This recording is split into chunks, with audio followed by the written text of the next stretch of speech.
Time now for a look at how the New York City mayoral election could impact wealthy people in the Big Apple. The one and only Robert Frank, who knows more about this than just about anybody else, joins us right now.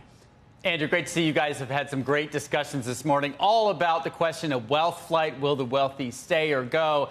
And in fact, there are competing studies on recent wealth flight from New York. If you look at left-leaning groups, they point out that New York's population of millionaire earners, so those who earn $1 million or more in income, that has nearly doubled since 2010. There are 34,000 New Yorkers making at least $1 million or more. Now, while high earners did leave during COVID, of course, that outmigration was brief.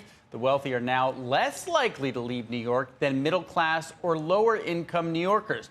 On the other side, conservative groups argue that while New York's millionaire population has increased, the growth lags far behind other states. New York's share of national millionaires has fallen from 13% to 9% since 2010, and the city's share has fallen from 7% to 4%. California, Florida, Texas all saw gains in those millionaire shares. Now, the Citizens Budget Commission estimates that the underperformance for high earners in New York has cost the state $11 billion in annual tax revenue, $2.5 billion for New York City.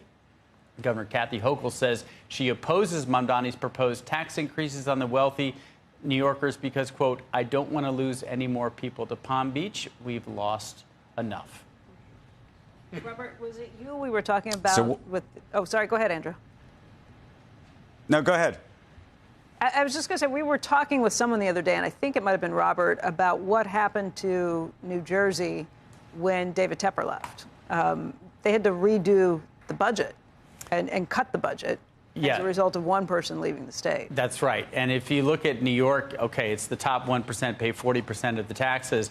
But in the city and in the state, it's actually the top 200 pay something like 6 or 7%. And even within that group, you know, we have 152 billionaires in New York City. And so you could say, okay, the lower income folks are 4 times more likely to leave New York than the wealthy.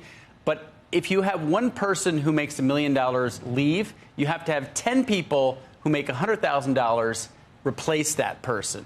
And so that's the part where people say, well, the wealthy don't leave at the same rate as the lower income people, but they cost the tax base a lot more when they do leave. Because the marginal rate, you're not going to get... Because it's progressive, it's even more. Now, what does have to be said is that New York has become a place for the wealthy, and for everyone else, it's incredibly difficult to live here. Right. And Joe, to your point all morning, it's the prescription for how to fix that.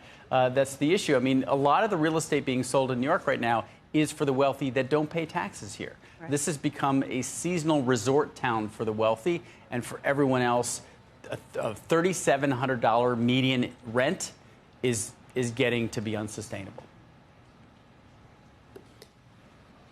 Or like a the one and only Robert Frank. Thank you, sir. Like a petri dish. We'll see how this works out. Yeah. Oh, we want to talk to you for a while. That's what they're telling me. I don't know.